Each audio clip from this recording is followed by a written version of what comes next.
Bismillahirrahmanirrahim. Assalamualaikum warahmatullahi wabarakatuh. Alhamdulillahi rabbil alamin. Wabihi nasta'inu ala umuri dunia wad din. Wa ashhadu an la ilaha illallah wahdahu la syarika lah. Wa ashhadu anna muhammadan abduhu wa rasuluh. Sallallahu alaihi wa ala alihi wa sahbihi ajma'in. Wa man tabi'ahum bi ihsanin ila yaumiddin wa sallama tasliman katsira amma ba'd. Fa ma'asyiral muslimin, jamaah Masjid Al-Hidayah, kaum muslimin dan kaum muslimat yang semoga senantiasa dalam hidayah dan lindungan Allah Subhanahu wa taala. Pada pagi hari ini kita bersyukur kepada Allah Subhanahu wa taala atas limpahan karunia dan nikmat yang begitu banyak yang tak terhingga. Dan di antara bentuk nikmatnya adalah Allah Subhanahu wa taala berikan kita untuk mampir di salah satu daripada taman-taman surga. Kata Nabi sallallahu alaihi wasallam, "Idza marartum bi riyadil jannati farta'u." Apabila kalian melewati taman surga, maka mampirlah. Maka para sahabat bertanya, "Apa yang engkau maksud dengan riyadul jannah, dengan taman surga wahai Rasulullah?" Maka kata Nabi sallallahu alaihi wasallam, "Majalisudz dzikr," yaitu majelis zikir dan majelis ilmu. Salawat serta salam kita haturkan kepada baginda kita, suri tauladan kita, Nabi besar kita Muhammad sallallahu alaihi wasallam beserta para keluarganya, para sahabatnya dan para pengikutnya yang setia hingga akhir zaman. Kaum muslimin, hadirin dan hadirat yang Allah muliakan, sudah dimaklumi bersama bahwasanya tujuan Al-Quran diturunkan adalah untuk ditadabburi. Afala yatadabbaruna al-Quran walau kana min indi ghairillahi lawajadu fihi ikhtilafan katsira. Mengapa mereka tidak mau mentadabburi Al-Quran? Ini bentuk celaan. Jazakumullah khairan. Terima kasih Mang Ade. Siap. Kata Allah Subhanahu wa taala, "Afala yatadabbaruna al-Qur'an?" Mengapa mereka enggan untuk mentadabburi Al-Qur'an? Ini berarti celaan. Karena mereka tidak mau mentadabburi Al-Qur'an, maka Allah cela. Berarti tujuan diturunkan Al-Qur'an adalah untuk ditadabburi. Walau kana min 'indi ghairillahi lawajadu fihi ikhtilafan katsira. Seandainya Al-Qur'an itu turun dari selain Allah, niscaya mereka akan mendapati banyak kontradiksi di dalamnya. Ini salah satu ayat yang menunjukkan bahwasanya tujuan Al-Quran diturunkan adalah untuk ditadabburi maknanya. Dan manhaj para sahabat di dalam mempelajari Al-Quran atau manhaj para salafus salih dalam mempelajari Al-Quran, mereka juga mendahulukan pemahaman mereka terhadap Al-Quran, kemudian mereka juga mengikutinya dengan cara membacanya yang sesuai dengan tajwid dan tartil yang benar. Oleh karenanya Abu Abdurrahman As-Sulami, salah seorang tabi'in yang masyhur, mengatakan, "Haddatsana alladhina kanu yuqri'unana al-Qur'an ka Abdullah bin Mas'ud wa Utsman bin Affan annahum idza ta'allamu minan nabi sallallahu alaihi wasallam 10 ayatin lam yujawizuha hatta yata'allamu ma fiha qalu fata'allamal qur'ana wal ilma wal amala jami'an." Kata Abu Abdurrahman As-Sulami, para sahabat yang kami belajar dari mereka mengatakan kepada kami seperti Abdullah bin Mas'ud, begitu juga Utsman bin Affan, mereka semua mengatakan kepada kami annahum idza ta'allamu minal Qur'an minan Nabi sallallahu alaihi wasallam 10 ayatin, apabila mereka mempelajari Al-Qur'an dari baginda Nabi 10 ayat, lam yujawizuha, maka mereka tidak berusaha untuk melewati 10 ayat tersebut hatta yata'allamu ma fiha, sampai mereka mengetahui tafsir dan makna dan bagaimana mentadabburi 10 ayat itu. Baru setelah itu mereka beranjak ke 10 ayat yang lain. Nah, ini berarti fokus mereka terhadap Al-Quran itu pemahaman mereka terhadap arti. Karena itu yang mengantarkan mereka untuk bisa mengamalkan isi Al-Quran. Qalu, para sahabat mengatakan, fata'allamal Qur'ana wal ilma wal amala jami'an. Mereka mengatakan, maka kami belajar dari Nabi Al-Quran. Maksudnya cara membaca yang benar. Tajwidnya dari Nabi SAW. Jadi para sahabat itu juga belajar tajwid ke Nabi. Wal ilma, dan kita juga belajar ilmu dari Nabi, mentadaburi Al-Quran. Wal amala, dan bagaimana mengamalkan Al-Quran. Jadi ada 3 ya yang diminta dari kita terhadap Al-Quran, yaitu membacanya sesuai dengan tajwid, tapi ini bukan tujuan utama ya. Kemudian mengilmui isi Al-Quran, yaitu mentadaburinya, dan yang ketiga adalah mengamalkan ya. Adapun keadaan sebagian orang belakangan yang hanya mementingkan ya, rata-rata dari mereka atau banyak dari mereka yang mementingkan bisa baca Al-Quran sesuai dengan tajwidnya saja tanpa berusaha untuk mendalami isi Al-Quran, maka ini bentuk salah satu bentuk ya kemunduran ya, karena itu jauh daripada hidayah atau petunjuk para sahabat. Oleh karenanya Fudail bin Iyad pernah mengatakan, innama unzilal Qur'anu liyu'mala bihi fattakhadhan nasu qira'atahu amala. Ini subhanallah, bagus sekali perkataan Fudail bin Iyad. Sesungguhnya Al-Quran itu turun untuk diamalkan. Ini kata Fudail. Fattakhadhan nasu qira'atahu amala. Namun belakangan manusia hanya menjadikan membaca Al-Quran itu sebagai satu-satunya cara beribadah dengan Al-Quran. Jadi di zaman Fudail telah melihat ada sebagian orang yang mereka memuas diri, sudah merasa puas dan sudah merasa maksimal jika mereka sudah belajar tajwid.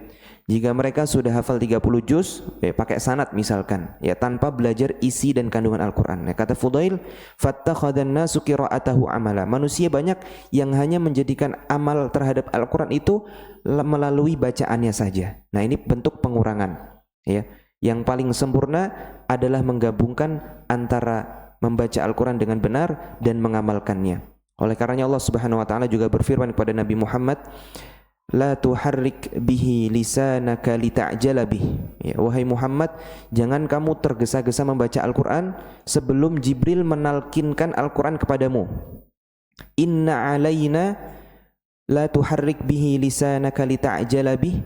Inna alaina jam'ahu wa qur'anah. Sesungguhnya kami yang akan mengumpulkan Al-Quran itu dan akan mengajarkan cara membaca Al-Quran itu kepadamu. Fa idza qara'nahu fattabi' qur'anah. Apabila kami, maksudnya Jibril, telah membaca Al-Quran sesuai dengan tajwid, fattabi' qur'anah, maka ikuti cara bacanya sesuai dengan tajwid juga. Kemudian Allah mengatakan, tsumma inna alaina bayanah. Kemudian kami juga yang akan mengajarkan tafsirnya kepadamu. Berarti menggabungkan 2 hal, tajwid dan tafsir ya. Bukan hanya tajwid saja. Yang paling penting adalah tafsir. Karena dengan tafsir seorang bisa mentadaburi Al-Quran. Adapun tajwid adalah wasilah menuju kepada tafsir. Ya.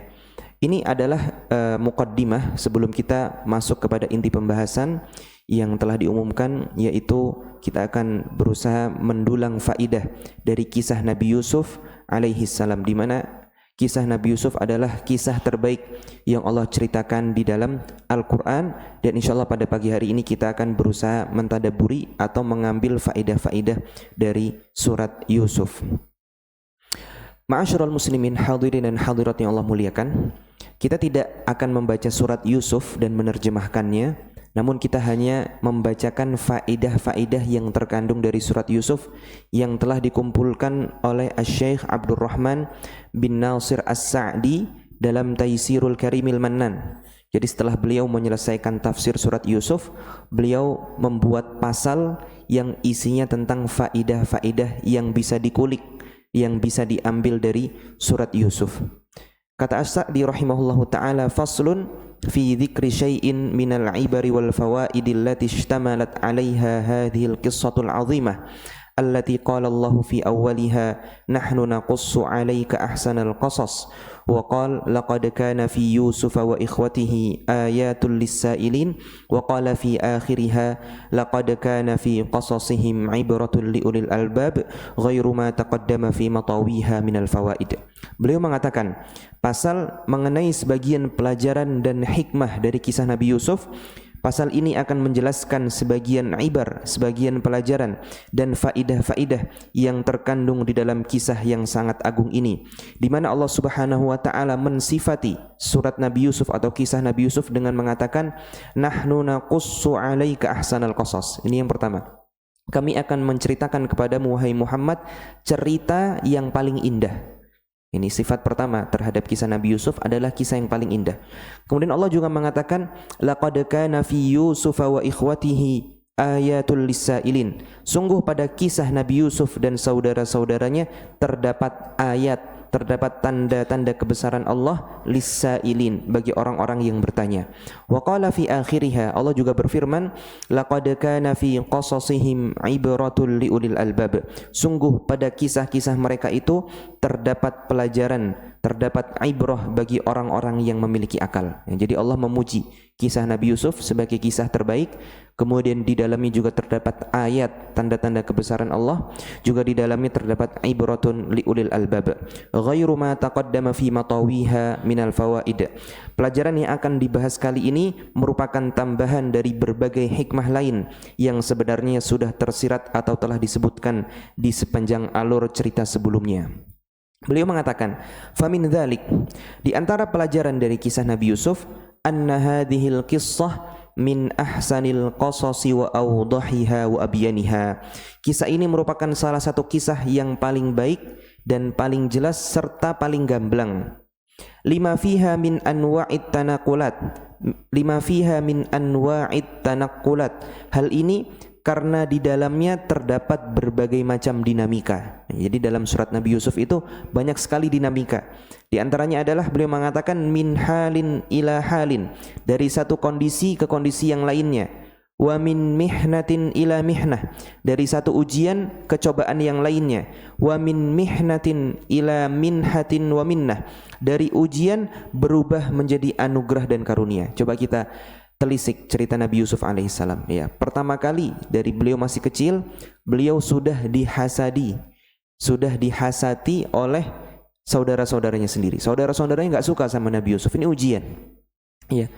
Ya, hasad itu mengantarkan saudaranya sampai hampir ingin membunuhnya. Ya, di antara saudaranya ada yang mengatakan uqtulu Yusufa aw yutrahuhu ardan yakhlu lakum wajhu abikum. Bunuh ajalah Yusuf. Ya. Tapi ada yang saudaranya yang masih mending, ya, dia mengatakan qala qailum minhum la taqtulu Yusuf. Di antara mereka ada yang mengatakan jangan dibunuh Yusuf. Wa alquhu fi ghayabatil jub, masukkan saja ke dalam sumur. Ya, ini karena mereka hasad. Ini ujian pertama. Ujian kedua, setelah Nabi Yusuf diselamatkan dari sumur, belum selesai. Dia dijual sebagai budak, subhanallah. Padahal dia nabi, putranya nabi, cucunya Nabi juga, tapi sempat dijual sebagai budak. Ya, di antara kita kayaknya insya Allah nggak ada yang sempat diperbudakkan, tapi Nabi Yusuf alaihissalam pernah dijual sebagai budak. Kemudian setelah beliau dibeli oleh salah satu pejabat Mesir, beliau tinggal di istana. Belum selesai ujiannya. Ujiannya yaitu digoda oleh majikannya sendiri. Ya, subhanallah. Ini ujian lebih besar lagi. Kalau yang sebelumnya Nabi Yusuf cukup sabar saja karena nggak ada solusi selain sabar. Kalau pada ujian kali ini sebenarnya Nabi Yusuf wahamma biha, sempat menginginkan laula ar-ra'a burhana rabbih. Namun Nabi Yusuf memilih untuk bersabar karena dia melihat kekuasaan Allah Subhanahu wa taala. Ya, itu ujiannya. Kemudian ketika Nabi Yusuf, ya, atau karena Nabi Yusuf tidak mengiyakan ajakan Imra'atul Aziz, maka akhirnya Nabi Yusuf pun berakhir di penjara. Tsumma badalahum min ba'di ma ra'awul ayat la yasjununnahu hatta hin. Setelah keluarga kerajaan yang mengayomi Yusuf itu melihat bahwa Nabi Yusuf itu bersih, ya. Tapi dia tahu juga, atau mereka tahu juga, kalau mereka itu keluarga kerajaan. Kalau Nabi Yusuf dibiarkan begitu saja, ntar gosipnya menyebar. La yasjununnahu hatta hin. Akhirnya mereka berpikir untuk menjebloskan Nabi Yusuf ke dalam penjara. Jadi Nabi Yusuf masuk ke dalam penjara itu karena ulahnya mereka juga. Ya, karena mereka nggak mau citra keluarga mereka itu buruk, ya, dianggap bucin sama budaknya. Ya sudahlah, budaknya saja yang dimasukkan ke dalam penjara, padahal Nabi Yusuf tidak punya salah apa-apa. Ini ujian, ya. Akhirnya setelah itu Nabi Yusuf tinggal ya di penjara bertahun-tahun, ya, mungkin belasan tahun atau bahkan ya atau mungkin belasan tahun, ya, kurang lebih. Nah, baru setelah itu ya min mihnatin ila minhatin wa minnah. Ada dinamika dari ujian menuju kepada anugerah Allah Subhanahu wa taala. Karena setelah Nabi Yusuf dikeluarkan dari penjara, ya, Nabi Yusuf ya catatan kriminalnya dihapus. Kemudian Nabi Yusuf mampu menakwilkan mimpi. Kemudian Nabi Yusuf diangkat menjadi menteri. Kemudian Nabi Yusuf berkesempatan untuk mengajak keluarganya yang hidup melarat di Palestina untuk hidup ya di Mesir dan hidupnya di dalam istana, ya, subhanallah, ya. Min mihnatin ila minhatin wa minnah. Dari ujian, dari cobaan menuju kepada karunia dan anugerah Allah Subhanahu wa taala. Ini dinamika. Oleh karenanya Syekh Sa'di mengatakan bahwasanya kisah ini adalah kisah terbaik karena banyak dinamika di dalamnya. Wa min dzullin ila izzin. Ya. Di antara bentuk dinamikanya adalah adanya kehinaan menuju kemuliaan. Nabi Yusuf sempat dijual sebagai budak, lalu akhirnya berubah menjadi tokoh nasional karena sempat menjabat sebagai menteri. Ini kan min izzin atau min dzullin ila izzin, dari kehinaan menuju kemuliaan. Wa min riqqin ila mulkin, ya. Sempat menjadi hamba sahaya, kemudian dia menjadi tokoh nasional, tinggal di kerajaan. Wa min furqatin wa syatatin ila jitima'in wa tilaf, dari cerai-berai menuju perkumpulan. Nabi Yusuf sudah dipisahkan dengan orang tuanya dari semenjak usia belia. Sudah enggak bertemu dengan Nabi Yakub alaihissalam dari kecil. Enggak bertemu dengan saudara-saudaranya dari kecil. Ya, beliau dibawa oleh kafilah dari Palestina menuju Mesir. Ya, ibaratnya kalau zaman sekarang mungkin orang ada yang mondok dari SD, enggak ketemu sama orang tuanya. Mungkin ketemunya cuman pas liburan saja, ya, walaupun kalau mondok dari SD ini perlu pertimbangan yang banyak, ya. Usia ideal kalau memondokkan anak setidaknya SMP atau SMA. Itu pun kalau anak sudah mandiri dan mungkin anak pertama dengan anak kedua kondisi mentalnya juga berbeda. Tapi Nabi Yusuf dipaksa oleh takdir berpisah dengan orang tuanya dari semenjak kecil dan baru ketemu ketika sudah dewasa sekali, ya, insyaallah. Min furqatin wa syatatin ila jitima'in wa tilaf wa min huznin ila surur, dari kesedihan menuju kebahagiaan, ya. Yang sebelumnya dilempar ke sumur, dijual sebagai budak, ya. Kemudian digoda wanita, difitnah, akhirnya masuk ke dalam penjara padahal tidak ada catatan kriminal sama sekali, ila surur, kepada kebahagiaan. Kemudian setelah itu sisanya adalah nikmat yang Allah berikan kepada Nabi Yusuf. Wa min rakha'in ila jadab, dari musim yang subur menuju musim paceklik. Wa min jadbin ila rakha', dari paceklik menuju subur lagi. Itu semua dinamika. Wa min dhiqin ila sa'ah, dari kesempitan menuju kelapangan. Wa min ingkarin ila iqrar, dari yang sebelumnya tidak dikenal kemudian diakui. Ini juga salah satu dinamika yang ada dalam kisah Nabi Yusuf, ya. Nabi Yusuf sempat enggak dikenal, enggak dianggap siapa-siapa. Pertama kali ke Mesir dia dijual sebagai budak, ya.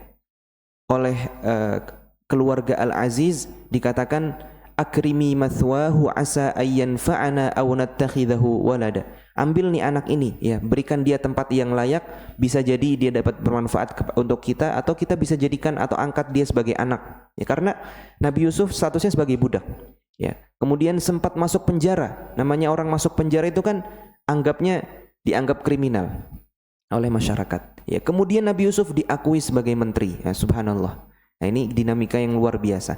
Bahkan, ya, saudara-saudara Nabi Yusuf alaihissalam ketika datang ke Mesir untuk mencari makanan, ya, pertama kali dia atau mereka melihat Nabi Yusuf itu mereka enggak mengenalinya. Waja'a ikhwatu Yusuf fadakhalu alaihi fa'arafahum wa hum lahu munkirun.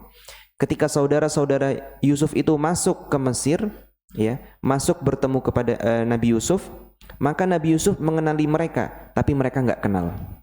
Kemudian di akhirnya ketika Nabi Yusuf telah melakukan siasatnya, akhirnya dapat membawa Binyamin ke istana untuk sementara waktu.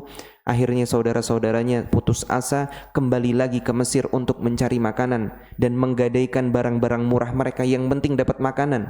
Mereka mengatakan kepada Yusuf, ayyuhal aziz, massana wa ahlana ad-dur, wahai menteri, ya keluarga kami sudah ditimpa sama kemelaratan. Wajibna bibidha'atin muzjah, dan kami ini bawa barang-barang murah, sebenarnya barang-barang murah. Fa'aufi lanal kail, tapi kami pengen Anda wahai menteri menyempurnakan timbangan untuk kami, wa tasaddaq alaina, dan mohon sedekahlah sama kami. Ini subhanallah, ini anak-anaknya Nabi Yakub sampai semenghinakan ini di depan menteri. Innallaha yajzil mutasaddiqin, sesungguhnya Allah akan membalas orang-orang yang bersedekah. Apa kata Nabi Yusuf? Hal alimtum ma fa'altum bi Yusufa wa ikhwatihi id antum jahilun. Apakah kalian ingat apa yang kalian kerjakan, apa yang kalian lakukan kepada Yusuf dan saudara kandungnya tatkala kalian masih bodoh? Kemudian saudaranya baru kenal. Qalu a innaka la anta Yusuf? Qala ana Yusuf wa hadha akhi. Oh, kamu nih Yusuf nih. Ya, saya Yusuf dan ini saudaraku Binyamin. Masya Allah. Min ingkarin ila ikrar, dari yang sebelumnya tidak dikenal sampai sekarang diakui. Ya, bahkan saudaranya Yusuf sendiri ketika mendapati ternyata piala raja itu ada di tasnya Binyamin. Itu kan siasatnya Nabi Yusuf supaya Binyamin bisa tinggal di istana. Begitu ya, ceritanya kan masyhur insyaallah. Nah, ketika saudara-saudaranya mengetahui kok ternyata ada piala raja di dalam tasnya Binyamin, apa komentar saudara-saudaranya? Karena kan Nabi Yakub itu punya 2 istri. Ya. Istri pertama itu punya 10 anak, laki-laki semua. Istri kedua punya 2 anak, Nabi Yusuf dan Binyamin. Nah, jadi boundaries antara anak dari ibu pertama dengan anak dari ibu kedua ini lumayan terlihat jelas. Ketika mereka mengetahui ternyata ada piala raja di tasnya Binyamin, apa komentar saudara-saudara satu ayahnya? Mereka mengatakan, iyasriqa faqad saraqa akhul lahu min qabl. Kalau Binyamin ini mencuri, dulu saudara kandungnya juga pernah mencuri. Padahal Nabi Yusuf gak pernah mencuri apa-apa. Tapi semasih bencinya itu mereka sama Yusuf, udah dewasa ini. Dan mereka mengatakan itu di depan Yusuf. Iyasriqa faqad saraqa akhul lahu min qabl. Masih di posisi tidak mengakui Yusuf. Iyasriq faqad saraqa akhul lahu min qabl. Jika mereka mencuri, jika Binyamin mencuri, dulu Yusuf juga mencuri. Maka Yusuf mengatakan fa asarraha Yusufu fi nafsihi wa lam yubdiha lahum. Nabi Yusuf cuma nyimpen aja, enggak diungkapkan. Dia pengen cari momen mengungkapkan jati dirinya nanti, cari momen yang terbaik. Tapi Nabi Yusuf mengatakan dalam hati, antum syarrum makana, kalian lebih buruk sebenarnya, karena pernah melemparkan saya ke dalam sumur, kemudian berbohong kepada sang ayah. Fatabaraka man qassaha fa ahsanaha wa waddahaha wa bayyanaha. Maka maha suci Allah yang telah menceritakan kisah ini dengan begitu indah serta menjelaskannya dengan begitu gamblang dan terang. Bismillah.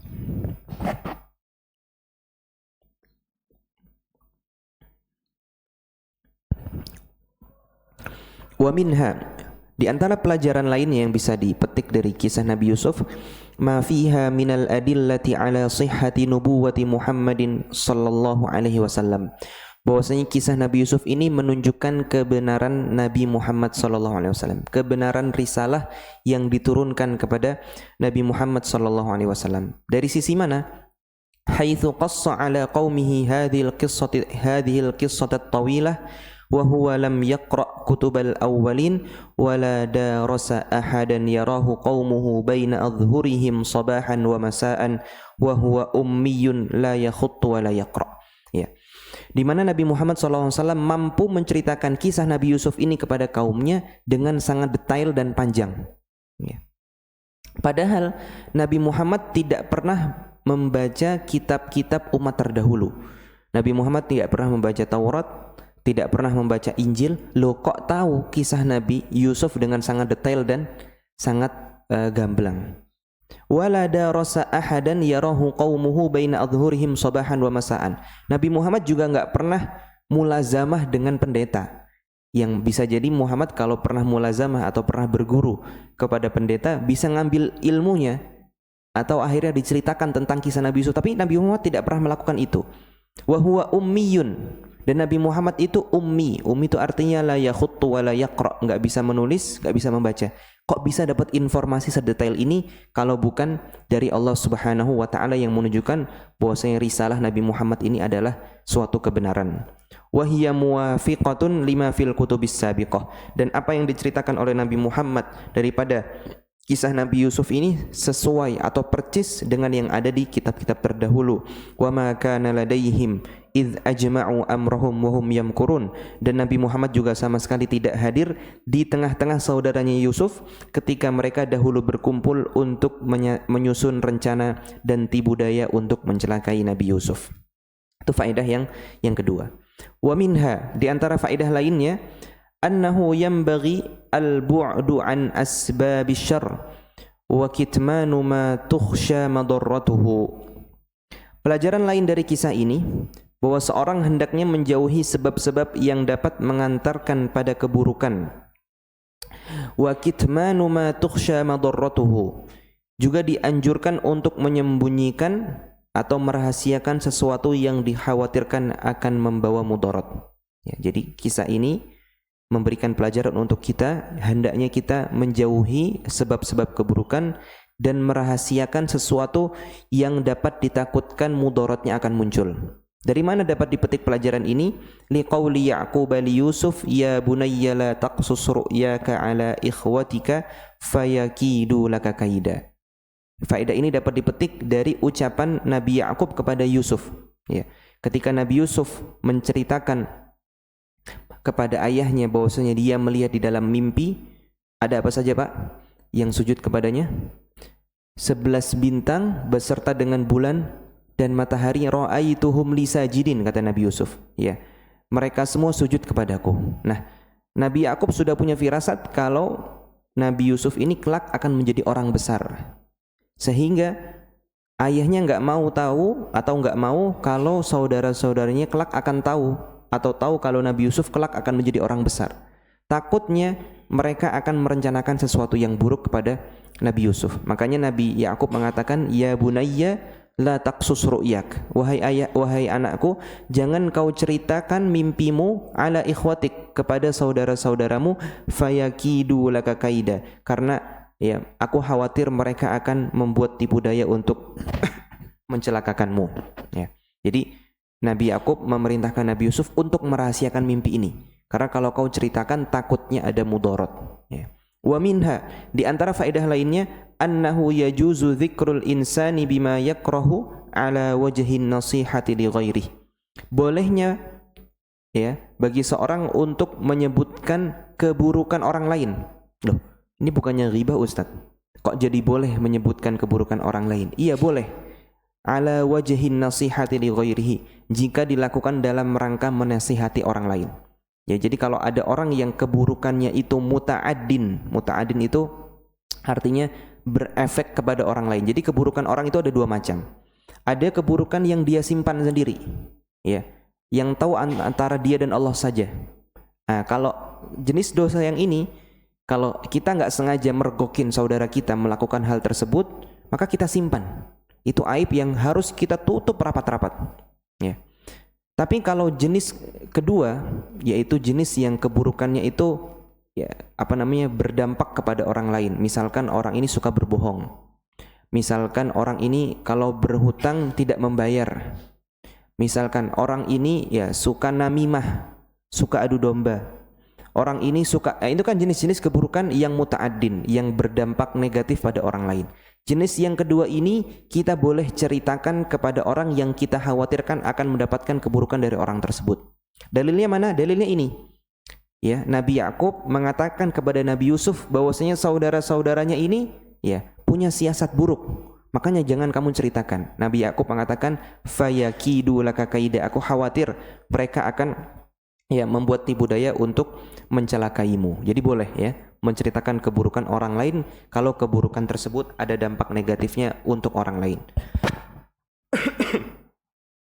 Wa minha, di antara pelajaran lainnya, anna ni'matallahi 'alal 'abdi ni'matun 'ala man yata'allaqu bihi min ahli baitihi wa aqaribihi wa ashabihi wa annahu rubbama syamilathum wa hasala lahum ma hasala lahu bisababihi. Bahwasanya ada jenis nikmat yang Allah berikan kepada seorang hamba, yang mana nikmat ini juga berdampak kepada orang-orang terdekatnya, dari kalangan keluarganya, kerabatnya, atau sahabat-sahabatnya. Jadi ada jenis nikmat yang seperti itu. Ya. Contohnya misalkan ada orang yang di keluarga yang awam, tiba-tiba ada salah satu anggota keluarga yang hafal Quran. Ya, ada yang hafal Quran. Ini nikmat atau bukan? Nikmat. Hafal Quran terus kemudian dia mengamalkan. Ya, hafalannya itu muncul pada akhlaknya, bukan yang hafal saja, bukan. Tapi hafalan yang berdampak positif, ya, pada keluhuran budi pekertinya misalkan, akhlaknya juga bagus misalkan. Nah, ini kan nikmat. Di tengah keluarga awam tiba-tiba ada yang hafal Al-Quran. Ya, kita jadi bisa belajar Al-Quran dari dia. Kita juga bisa menitipkan anak-anak kita untuk belajar Al-Quran dari dia. Nah, ini kenikmatan yang berdampak juga nikmatnya untuk orang-orang terdekat. Kata As-Sa'di, anna ni'matallahi 'alal 'abdi, ada jenis nikmat yang Allah berikan kepada seorang hamba, ni'matun 'ala man yata'allaqu bihi min ahli baitihi wa aqaribihi wa ashabihi, yang mana nikmat tersebut juga bisa dirasakan oleh keluarganya, kerabatnya, dan sahabat-sahabat terdekatnya. Wa annahu rubbama syamilathum, dan bisa jadi nikmat ini juga mencakup mereka. Wa hasala lahum ma hasala lahu bisababi, ya, dengan kenikmatan yang Allah berikan kepada hamba A, keluarganya juga bisa mendapatkan kenikmatan yang serupa. Kama qala Ya'qub fi tafsirihi li ru'ya Yusuf. Faedah ini diambil dari perkataan Ya'qub kepada Nabi Yusuf tatkala menafsirkan mimpi Yusuf. Jadi kan Nabi Yusuf bermimpi kalau dia melihat 11 bintang, kemudian bulan dan matahari bersujud kepadanya. Nabi Ya'qub sudah tahu takwil mimpinya, tapi takwil secara global. Apa takwil secara globalnya? Kalau Nabi Yusuf ini kelak akan menjadi orang besar. Itu takwil yang Nabi Ya'qub tahu. Ya. Adapun detailnya Nabi Ya'qub belum tahu. Justru yang tahu itu nanti Nabi Yusuf.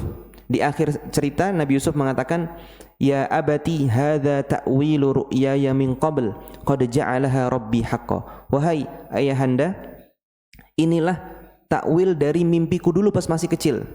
Dan Allah Subhanahu wa taala telah merealisasikan mimpiku tersebut, yaitu di mana kalian semua datang ke Mesir, kemudian kalian semua bersujud kepadaku. Hadza ta'wilu ru'yai. Inilah ya takwil dari mimpiku dulu pas masih kecil. Nah, yang tahu detailnya itu Nabi Yusuf. Tapi tafsir ijmali atau takwil ijmali, takwil mimpi secara global Nabi Ya'qub sudah tahu. Makanya ketika Nabi Ya'qub mendapatkan cerita kalau Nabi Yusuf melihat 11 bintang, bulan dan matahari bersujud kepadanya, apa yang dikatakan Nabi Ya'qub? Wa kadzalika yajtabika rabbuk wa yu'allimuka min ta'wilil ahadits.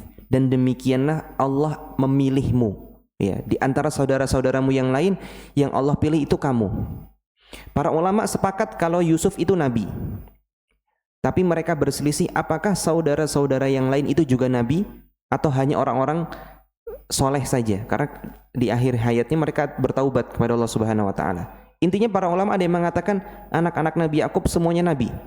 Ya. Tapi mereka bersepakat kalau Nabi Yusuf itu pasti nabi. Oleh karenanya kata Nabi Ya'qub, wa kadzalika yajtabik, di antara keluarga-keluarga yang lain, saudara-saudaramu yang lain, Allah itu memilihmu wahai Yusuf. Wa yu'allimuka min ta'wilil ahadits, dan kelak Allah akan mengajarkan tafsir mimpi kepadamu. Wa yutimmu ni'matahu 'alaik, dan Allah akan sempurnakan nikmat atasmu. Kemudian apa kata Nabi Ya'qub?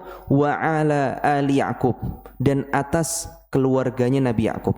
Jadi Nabi Ya'qub tahu kalau Allah sempurnakan nikmat kepada Nabi Yusuf, yang kena imbas nikmat itu juga keluarga Nabi Ya'qub. Dan itu terbukti ketika Allah akhirnya sempurnakan nikmat untuk Nabi Yusuf, Allah jadikan dia menteri, ya. Akhirnya kan Nabi Yusuf dapat mengangkat derajat keluarganya kan, yang sebelumnya hidupnya nelongso di Palestina, yang untuk makan aja susah, sampai harus menjual barang-barang yang ada di rumahnya ke Mesir. Dan itu berlaku sampai 3 kali. Yang pertama mereka datang ya 10 orang, tanpa Binyamin. Ya, mereka bawa barang dagangan, kemudian mereka lapor kalau jumlah mereka itu sebenarnya 11, tapi yang satu di rumah nemenin ayah. Ya, mereka bawa barang dagangan, tapi Nabi Yusuf mengatakan, besok di kali kedua tolong bawakan saudaramu yang satu itu. Ya, nanti aku akan sempurnakan lagi. Ya, akhirnya yang kali kedua mereka beneran datang. Dan ketika pulang dari kali pertama itu, kesempatan pertama itu, Nabi Yusuf memasukkan lagi barang dagangan mereka ke dalam karung gandum supaya mereka punya uang untuk datang untuk menukar barang dagangan dengan gandum. Kan seperti itu kan siasatnya Nabi Yusuf dalam Al-Quran. Ini ceritanya masyhur. Nah, intinya mereka untuk makan aja susah. Di kali ketiga mereka udah nggak punya apa-apa lagi. Makanya mereka mengatakan wajina bibidha'atin muzjah. Yang kami bawa ini barang-barang rongsok, barang-barang yang sebenarnya nggak ada nilainya. Fa'aufilanal kail, tapi tolong dong sempurnakan ya timbangan gandum untuk kami bisa makan. Wa tasaddaq alaina, dan mohon bersedekahlah kepada kami. Subhanallah, ini kan hidupnya berarti untuk makanannya susah. Kalau bicara ekonomi itu kan ada orang yang mencari uang hanya untuk makan. Ada orang yang mencari uang untuk makan dan tempat tinggal, kan begitu kan? Ada orang yang mencari uang untuk makan, tempat tinggal, dan sedikit senang-senang, kan begitu tingkatan ekonomi. Nah, di kasus ini mungkin mereka sudah punya tempat tinggal, tapi mereka kesusahan untuk makan. Kemudian dengan Allah menyempurnakan nikmat Nabi Yusuf, ya, Allah akhirnya bawa keluarga Nabi Yusuf atau keluarga Yakub ke Mesir, dan mereka akhirnya bisa tinggal di istana, ya, menerima fasilitas kerajaan. Masya Allah, ya kan? Kata Nabi Yakub, wa yutimmu ni'matahu 'alaik wa 'ala ali Yakub, dan kelak Allah akan sempurnakan nikmat atasmu hai Yusuf, dan Allah juga akan sempurnakan nikmat atas keluarga Yakub. Jadi dengan sebab Allah berikan nikmat untukmu, kita ini juga dapat kecipratan nikmatnya juga. Kata As-Sa'di, walamma tammatin ni'matu 'ala Yusuf hasala li ali Ya'qub minal 'izzi wat tamkini fil ard was sururi wal ghibtati ma hasala bisababi Yusuf. Dan terbukti ketika nikmat tersebut telah sempurna tercurahkan kepada Nabi Yusuf, maka keluarga Ya'qub pun akhirnya turut mendapatkan kemuliaan, turut mendapatkan kedudukan di muka bumi, yaitu di Mesir, serta kebahagiaan dan sukacita. Semua itu mereka dapatkan karena sebab Nabi Yusuf. Jadi ada jenis nikmat yang itu nikmatnya juga berdampak kepada orang-orang terdekat. Wa minha, di antara kenikmatan yang lain atau di antara pelajaran yang lain yang dapat diambil dari kisah Nabi Yusuf, annal adla matlubun fi kullil umur la fi muamalatis sultan ra'iyatahu wala fi ma dunah, hatta fi muamalatil walidi li auladi fil mahabbati wal ithari wa ghairi. Pelajaran lainnya dari kisah ini bahwasanya sikap adil, bersikap setara atau proporsional sangat dituntut dalam segala urusan, bukan hanya dalam interaksi antara penguasa dengan rakyatnya saja atau dalam urusan yang lebih rendah daripada itu, tapi juga termasuk dalam perlakuan seorang ayah kepada anak-anaknya. Dalam hal cinta kasih, sikap mengutamakan pemberian, dan hal-hal lain. Jadi kata As-Sa'di, di antara faedah yang dapat diambil dari kisah ini, pentingnya juga untuk berlaku adil. Bukan hanya pada urusan pemerintah kepada rakyat saja yang adil, bahkan dalam urusan kepada anak-anak juga wajib berlaku adil. Ya. Tentu tulisan ini sedikit dikomentari oleh sebagian ulama. Ya. Di sini seakan mengisyaratkan Nabi Yakub tidak adil. Padahal Nabi Yakub itu adil. Jadi adil itu ada dua jenis, atau adil itu ada dua jenis. Yang pertama, adil dalam nafkah. Ini wajib. Sama seperti suami yang berpoligami, dia harus memberikan nafkah secara adil, proporsional. Nah, kepada anak juga demikian. Kalau kita punya anak, kita harus adil. Misalkan anak kita 2, ya. Bukan berarti adil itu sama. Porsi makan anak yang umur 6 tahun dengan porsi makan anak umur 15 tahun ya pasti beda. Tapi kita tahu nanti kalau anak tersebut di umur 15 tahun aku akan berikan hal yang sama. Misalkan anak 15 tahun dibelikan atau anak yang umur 19 tahun dibelikan laptop karena ingin kuliah. Yang umur 12 tahun belum dibelikan laptop karena belum butuh. Tapi kita berazam dalam diri kita, kalau kelak anak ini kuliah dan butuh laptop, maka akan aku belikan. Nah, ini bentuk keadilan. Ya, kita nggak boleh bersikap condong kepada salah satu. Tapi dalam masalah cinta, ya, kepada salah satu anak itu sesuatu yang nggak bisa kita kendalikan. Kita tahu kita punya banyak anak dan kita tahu kadang kita lebih condong kepada anak kita yang ini daripada yang itu. Dan itu sesuatu yang nggak bisa dikontrol. Oleh karenanya kata Aisyah radhiyallahu taala anha, karena Nabi sallallahu alaihi wasallam ya'dilu baina nisa'ihi wa yaqul, Nabi sallallahu alaihi wasallam itu telah melakukan sikap adil kepada para istrinya, tapi beliau tetap mengatakan, Allahumma hadza qasmi fima amlik fala talumni fima la amlik. Ya Allah, ini pembagianku, ya, aku berusaha adil dengan sesuatu yang aku mampu untuk berbuat adil, yaitu nafkah, jatah menginap dan lain sebagainya.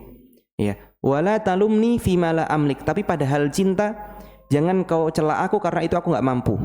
Aku terkadang lebih condong kepada salah satu istri ketimbang kepada istri yang lain, itu di luar kendaliku.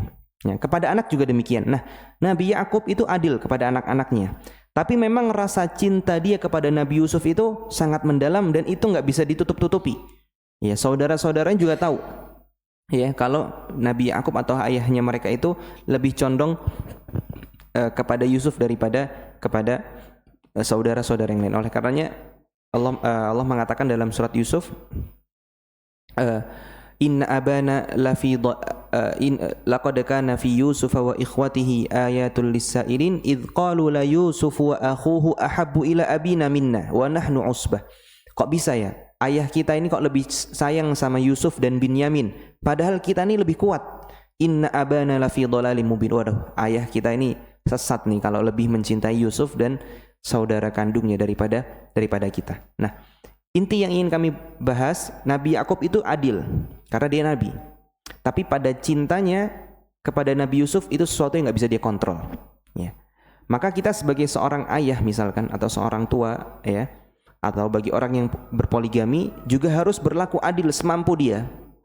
Walaupun pada kasus cinta atau kecondongan kepada salah satu pihak itu sesuatu yang nggak bisa dikontrol, tapi dia bisa atur mimik wajah, dia bisa atur emosi, ya, dia bisa atur meskipun dia condong kepada salah satu, jangan kelihatan banget. Nah, baik dalam urusan istri ataupun anak.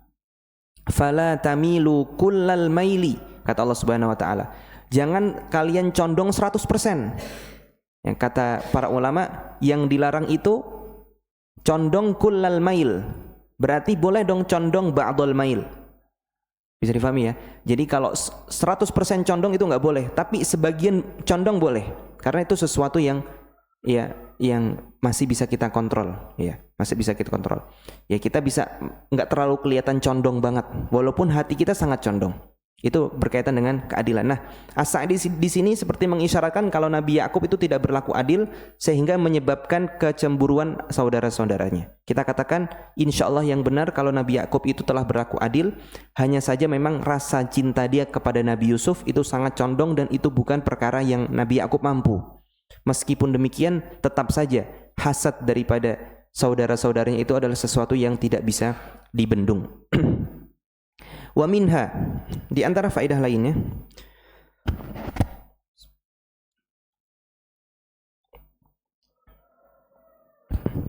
al-hadharu min syu'midz dzunub. Al-hadharu min syu'midz dzunub wa anna adz-dzanba al-wahida yastatbi'u dzunuban muta'addidah. Pelajaran lainnya dari kisah ini, ya, berwaspada terhadap dampak buruk dari perbuatan dosa. Bahwa sesungguhnya satu perbuatan dosa akan mengundang atau menyeret perbuatan dosa lainnya yang lebih banyak. Wala yatimmu li fa'ilihi illa bi'iddati jaraim. Seringkali sebuah rencana kejahatan tidak akan bisa terlaksana dengan sempurna bagi pelakunya kecuali jika ia melakukan serangkaian kejahatan dosa-dosa lain untuk mendukungnya. Fa ikhwatu Yusuf lamma aradu at-tafriqa bainahu wa baina abih ihtalu lidzalika bi anwa'in minal hiyal. Perhatikanlah saudara-saudara Yusuf, ketika mereka bertekad untuk memisahkan Yusuf dari ayahnya, mereka pun menyusun berbagai macam tipu daya untuk mewujudkan hal tersebut. Wa kadzabu iddata marrat, yang mereka lakukan bohong berkali-kali. Wa zawwaru ala abihim fil qamisi wad damil ladzi fih, mereka menipu ayah mereka mengenai baju atau gamis Yusuf dan darah palsu yang ada padanya. Wa fi ityanihim isya'an yabkun, dan ketika mereka datang pada malam hari pura-pura dengan membawa air mata buaya. Wala tastab'id annahu qad kathura al-bahthu fiha fi tilkal muddah bal la'alla dhalika ittasala ila an ijtama'u bi Yusuf wa kullama sara al-bahthu hasala min al-ikhbari bil kadhibi wal iftira'i ma hasal wa hadha syu'mu adh-dhanbi wa atharuhu at-tabi'ah as-sabiqati wal lahiqah. Intinya, ma'asyiral muslimin, bahwasanya dosa itu ya akan mengundang atau menyeret kepada dosa-dosa yang lainnya. Ya, pertama, ya mereka hasad. Kemudian hasad itu menyeret mereka untuk berbuat buruk kepada Nabi Yusuf. Ya, mereka pengen cari makar. Kira-kira apa ya yang bisa kita lakukan untuk memisahkan Nabi Yusuf dari ayahnya? Ya. Mereka awalnya cuma ingin mengatakan uqtulu Yusuf awitrahuhu ardan. Bunuh Yusuf atau usirlah kemana? Yakhlu lakum wajhu abikum. Dengan demikian maka ayah kalian bisa condong kepada kalian. Wa takunu min ba'dihi qauman shalihin. Setelah Nabi Yusuf dibunuh, kalian jadi orang soleh aja, taubat aja, enggak ada masalah. Ya, subhanallah ya. Ini tipu daya setan ya. Uqtulu Yusuf, awalnya nyuruh untuk bunuh. Kemudian wa takunu min ba'dihi qauman shalihin. Habis itu kalian bisa jadi orang soleh kok. Yang penting Yusuf hilang dulu aja.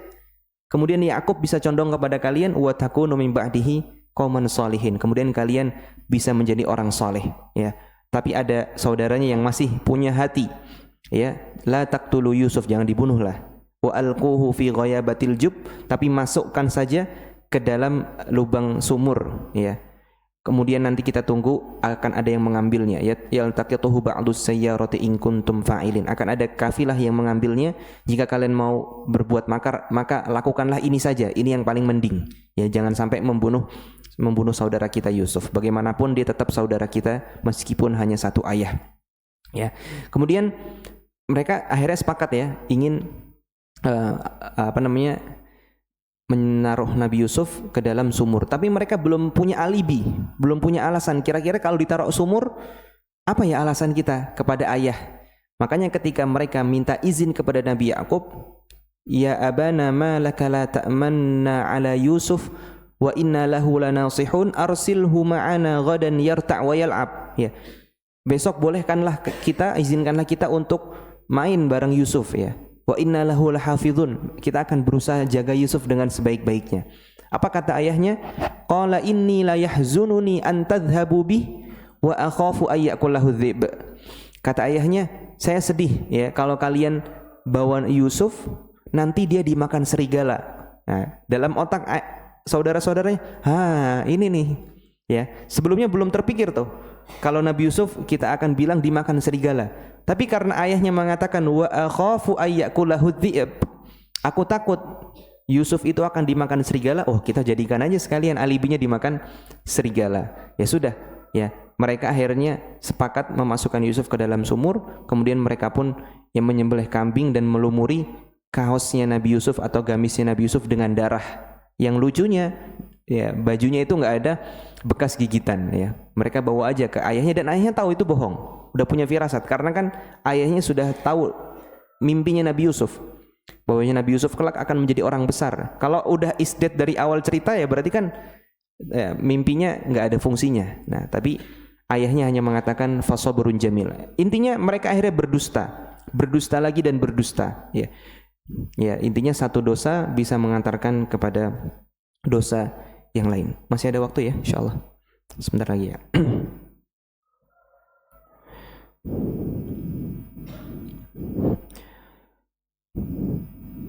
Wa minha, di antara faedah lainnya, annal ibrata fi halil abdi bi kamalin nihayah la bi naqsil bidayah. Bahwasanya yang menjadi tolak ukur dari keadaan seorang hamba adalah kesempurnaan akhirnya, bukan dari kekurangan di permulaannya. Ya. Dari mana pelajaran itu diambil? Fa inna awlada Ya'qub alaihi salam jara minhum ma jara fi awwalil amr mimma huwa akbaru asbabin naqsi wal laum. Lihatlah anak-anak Nabi Ya'qub alaihi salam, memang telah terjadi dari mereka apa yang telah terjadi di awal kisah, yang mana itu merupakan perbuatan yang menjadi sebab terbesar bagi kekurangan dan celaan untuk mereka. Ya, mereka berbohong, ya, mereka memisahkan Yusuf dari ayahnya, ya. Itu dosa besar, ya. Bahkan di antara mereka ada yang sempat mau membunuh Nabi Yusuf. Ya. Tsummantaha amruhum ila taubatin nasuh. Namun pada akhirnya urusan mereka berakhir dengan taubat yang tulus, taubatan nasuha. Was-samahit tammi min Yusufa wa min abihim. Mereka juga mendapatkan kemaafan yang sempurna dari Yusuf dan dari ayahnya, dari Yaqub alaihi salam. Wad-du'a ilahum bil maghfirati war rahmah. Keduanya bahkan mendoakan mereka agar mendapatkan ampunan dan rahmat. Wa idza samahal 'abdu an haqqi fallahu khairur rahimin. Dan jika seorang hamba saja sudah mau memaafkan haknya, yaitu Nabi Yusuf dan Nabi Yaqub sudah memaafkan saudara dan anaknya, fallahu khairur rahimin, maka Allah adalah sebaik-baik pemberi rahmat, ya. Walihada fi ashahil aqwal annahum kanu anbiya'a liqaulihi ta'ala. Oleh karenanya pendapat yang paling benar menurut As-Sa'di bahwasanya anak-anak Nabi Yaqub itu mereka semua nabi, ya. Mereka semua nabi. Liqaulihi ta'ala, dalilnya adalah firman Allah, wa auhayna ila Ibrahim wa Ismail wa Ishaq wa Ya'qub wal asbat. Dan kami telah memberikan wahyu kepada Ibrahim, Ismail, Ishaq, Ya'qub dan al-asbat. Jadi kami berikan wahyu kepada al-asbat. Nah, siapa al-asbat? Al-asbat itu adalah ke-12 anaknya Nabi Ya'qub.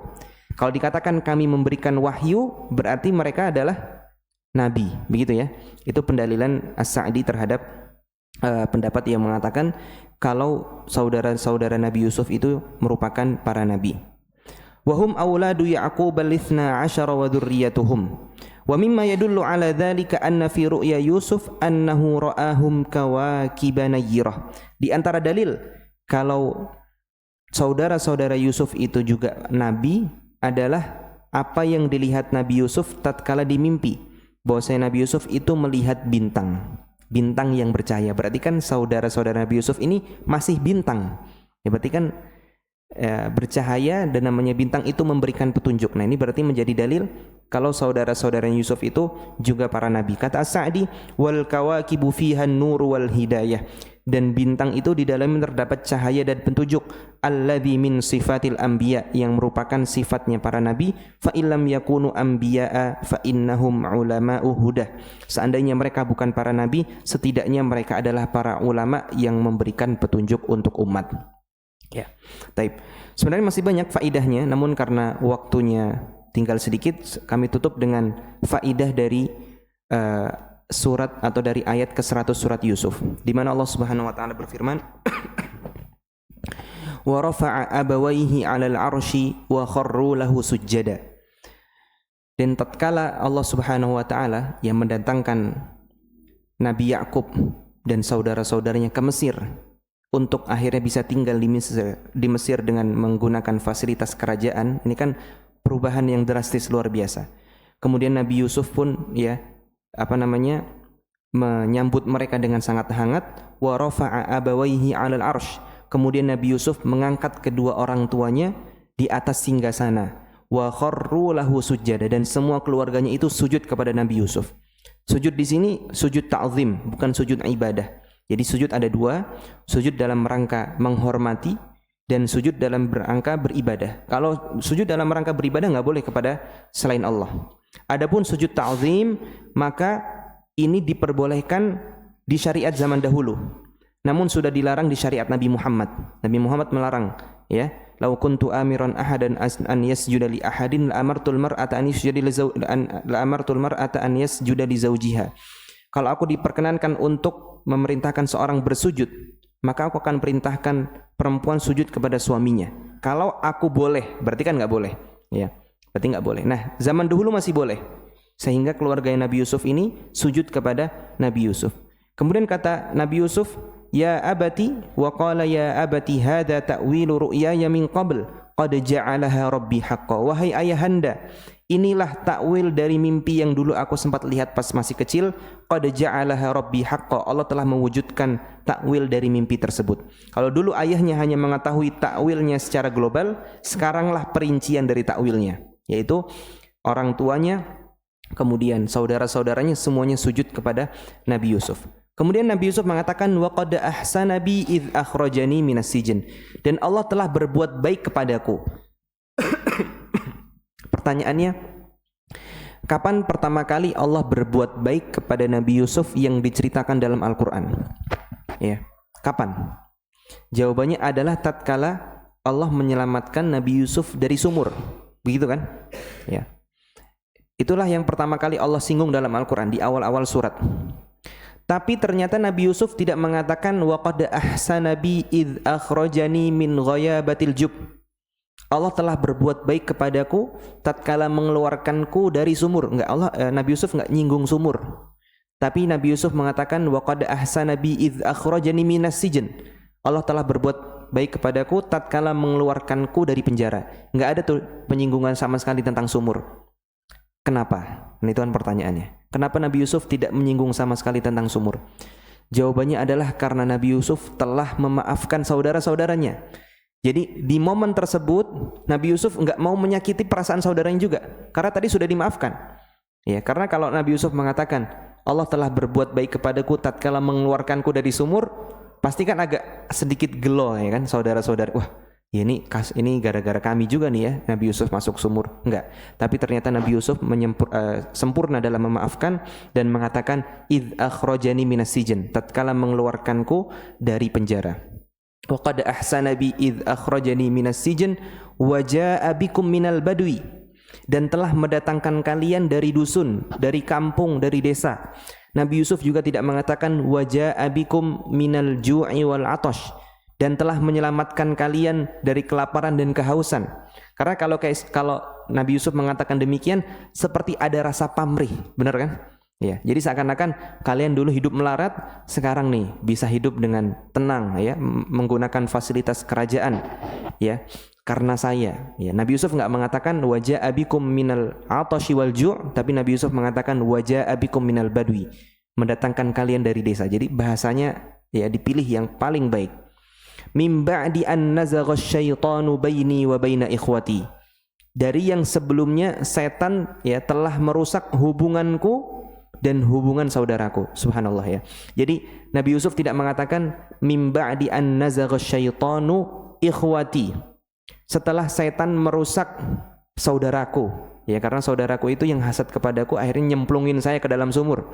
Nabi Yusuf tidak mengatakan itu, tapi Nabi Yusuf mengatakan mim ba'di an nazagha syaitanu baini wa baina ikhwati, setelah setan ya merusak hubungan antara aku dan saudaraku. Seakan-akan Nabi Yusuf ingin mengesankan bahwasanya apa yang terjadi itu karena dua belah pihak.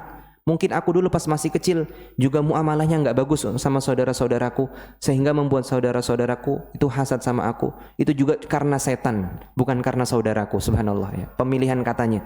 Jadi Nabi Yusuf enggak langsung menyalahkan setelah saudara-saudaraku nyemplungin aku di sumur, enggak. Tapi Nabi Yusuf mengatakan setelah setan. Dan Nabi Yusuf enggak mengatakan setelah setan merusak saudaraku, enggak. Setelah setan merusak hubunganku dan saudaraku.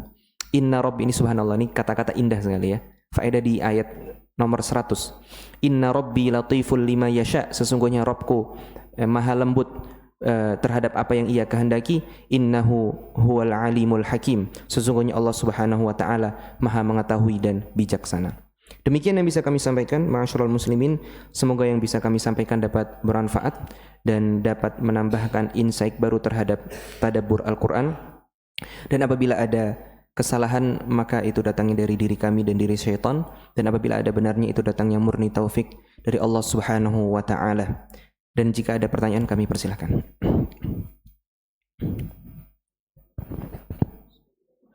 Silakan Pak. Assalamualaikum warahmatullahi wabarakatuh. Waalaikumsalam warahmatullahi wabarakatuh. Izin bertanya Pak Ustadz terkait kisah Nabi Yusuf ini. Tadi dikatakan kisah Nabi Yusuf adalah kisah yang paling indah di dalam Al-Quran. Kisah yang gamblang, kisah yang dinamis dari satu ujian ke ujian yang lainnya. Yang ingin saya soroti adalah satu ujian yang menurut saya amat sangat dahsyat untuk seorang lelaki ketika Allah menguji Nabi Yusuf ketika istri seorang bangsawan, seorang pejabat menggoda Nabi Yusuf. Dan Nabi Yusuf bisa melewati ujian tersebut dengan pertolongan Allah. Saya yakin ya istri bangsawan ini ya, seorang wanita yang muda, cantik dan kaya, dan mereka sudah hidup bisa jadi sudah bertahun-tahun. Dan wanita ini pasti menggoda Nabi Yusuf tidak sekali, pasti sering mencoba menggoda Nabi Yusuf berkali-kali, dan Nabi Yusuf bisa berhasil tidak tergoda. Pertanyaan saya, kira-kira apa amalan Nabi Yusuf yang Nabi Yusuf lakukan sehingga Allah menolongnya gitu, lolos dari ujian yang menurut saya amat sangat dahsyat untuk seorang laki-laki. Betul. Karena itu fitnah wanita amat sangat dahsyat. Masya Allah. Ya, itu aja Pak Ustadz. Kira-kira amalan apa dari Nabi Yusuf sehingga Allah melindunginya gitu. Jazakallah khairan. Wa jazakumullah khairan. Wassalamualaikum warahmatullahi wabarakatuh. Waalaikumsalam warahmatullahi wabarakatuh.